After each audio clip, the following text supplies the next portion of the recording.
Hello and welcome to Bread of Life, a daily devotional program which each week features a different area pastor. Our speaker for this week is Pastor Ranford Lilly of Hartford.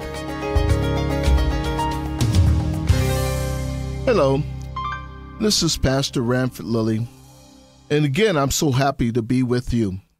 Let us continue in our lesson for this week, But God Moments. Let's take a look at another example of obedience producing a but God moment. The faithful Elisha served Elijah until his transition. Elisha didn't allow the easy way out to allow him to miss the but God moments, but allowing him to witness the taking away of Elijah and receiving a double portion. Elisha must obey God for himself. He saw Elijah in the work that he performed, but now it was his moment to obey God. Now a widow woman whose husband was a man that feared God had a problem. His problem was that he left behind debts, that there was not enough resources to satisfy the debts. Now this widow woman cried out to Elisha to help her with these debts. What are you worried about? Are you worried about debts? Are you worried about a situation that seems it cannot turn around? Just like this widow, this didn't catch God by surprise. And like your debt, it hasn't caught God by surprise. According to Leviticus 5:39, this woman, her sons, could be required to pay or work off the debt that their father left behind. Are you overwhelmed when it comes to debt? Just wait to see what Elisha's instructions to the widow woman. Elisha asked the widow, "What shall I do for you?" Yes, the answer should be obvious, but he follows with another question. It was simple. What do you have in your house? She responded that she only had a pot of oil. There are times we don't value the very thing that we have in our hand or in our possession. So she said, I only have this pot of oil.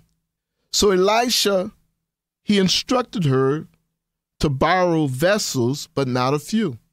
She had to follow the instructions, which a lot of us have a problem doing. God gives us instruction through his word. Sometimes we fail to follow the instructions. He instructs her to take vessels in the private with her sons and begin to pour in the vessels until they all are filled. She obeyed and did pouring until asking for the last vessel from one of her sons. And the son let her know that all the vessels were full. And then the oil stopped. God will provide to whatever capacity she was able to present. What do you have in your house? What do you have in your hand? What do you have in your possession? Can you imagine the joy of seeing God produce a miracle with the oil?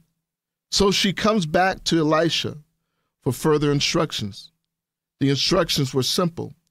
Sell the oil, pay your debt, and live off the rest. The widow had started her own oil company, not realizing it was just from a little bit of oil that she had in her house. The little oil, wrapped with her obedience, produced a but God moment. Let us obey God and bring our gifts to him to multiply. Ephesians 3:20 says, Now unto him that is able to do exceedingly abundantly above all that we ask or think, according to the power that worketh in us. I ask you a question again. What do you have in your hands? Let us obey God, and God will multiply the very thing that we may not have put great value on. God is able to do exceedingly abundantly above all that we ask or think, according to the power that worketh within us. God bless you. This is Pastor Ranford Lilly.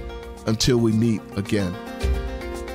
You've been listening to Pastor Ranford Lilly of Hartford, and this has been Bread of Life, a program to encourage you from God's Word.